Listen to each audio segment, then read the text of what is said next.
So it appears that Dave Rubin has called out the intellectual dark web members, those being Sam Harris, the Weinstein brothers, Brett and Eric, Joe Rogan, and Barry Weiss, for not speaking out about the lockdown. So what you're going to see is in this clip, Dave Rubin is going to question, where are these guys on these important issues?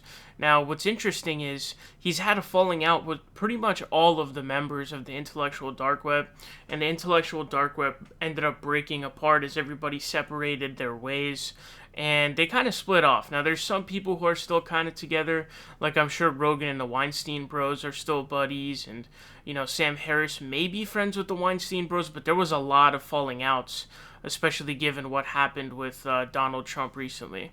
So go ahead and give this video clip a look. I would say, look, if you took someone like Sam Harris, the truth is when Trump got booted off Twitter and YouTube and Facebook and Pinterest and everything else, Sam literally tagged at Jack, the CEO of Twitter, Jack Dorsey, and thanked him for banning Donald Trump. So you can make your own judgment call on that. I tweeted something to Sam about, in effect, I'll still defend you, but I'll probably get booted before they take you out, because obviously a lot of people aren't thrilled with him. So I think he sort of removed himself from away. But I would say in a bigger sense, like the Weinstein brothers, Joe Rogan, Barry Weiss, like the whole crew, are these people for lockdowns or not? I don't really hear anyone talking about the things that I think are the most important things out there. I know everyone's doing their things. That's not even really a judgment call on anyone specifically. So as you can see there, obviously he goes after Sam Harris, and he disagrees with Sam Harris calling for the ban of Trump on Twitter. Sam Harris had been trying to get Trump banned on Twitter ever since he was elected president.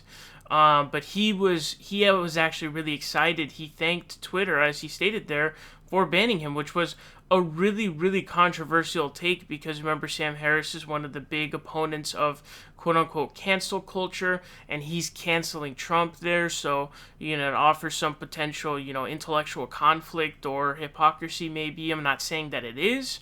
I'm just saying it opens the potential opportunity for it, and so he got a shit ton of backlash from that. So, he's calling him out for that, obviously. Joe Rogan, remember, Joe Rogan is totally done with Dave Rubin, although now that Joe Rogan he's moved into the loony bin of becoming a right-winger. He's basically becoming what Dave Rubin is now. So, they had their falling out because Joe Rogan realized he was a grifter. He didn't like him after their final appearance of Dave Rubin on the Joe Rogan podcast, where they talked about building codes. That was pretty obvious. And the Weinstein brothers had also come out and criticized Dave Rubin for being a hack and doing criticisms of people at that one website.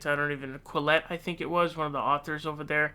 He was getting into a lot of hissy fits over articles made over there. So he's basically separated from everybody in the intellectual dark web. Sam Harris has hated him for a while now. Sam Harris had been throwing thinly veiled shots in interviews dating back to early 2018. But he, recently, a couple months ago, he had formally rescinded his membership of the intellectual dark web, saying, don't associate me with those guys. If you are to criticize their takes, criticize someone's takes, criticize mine, not theirs. So everybody has split off from him. He's been sort of resorting to going on shows and podcasts of random people you've never heard of. But I just want to say, imagine living in a world, in a mind state where lockdowns aren't the common sense thought. You have an incredibly infectious disease, one that we've never seen this level of contagiousness really before. So you have to do lockdowns because we don't have any cure. We don't have, Tamiflu equivalent for COVID. It was supposed to be that, I'm forgetting what it was called right now. That was supposed to really be the game changer for it, but it ended up being a colossal failure, didn't end up doing anything. So we don't have any of that. Obviously, we only have so much medical capacity, especially compounded with the flu and all the other stuff. Flu season already fills up hospitals. Imagine how backed up hospitals would be if we had reopened and not done lockdowns. Lockdowns are a necessity. Now, the failure on the part of the government was actually the failure to provide relief for Americans as lockdown was going on. That was the failure of the government. But that mostly fell on Republicans. Republicans were the ones who were obstructing it the entire way through.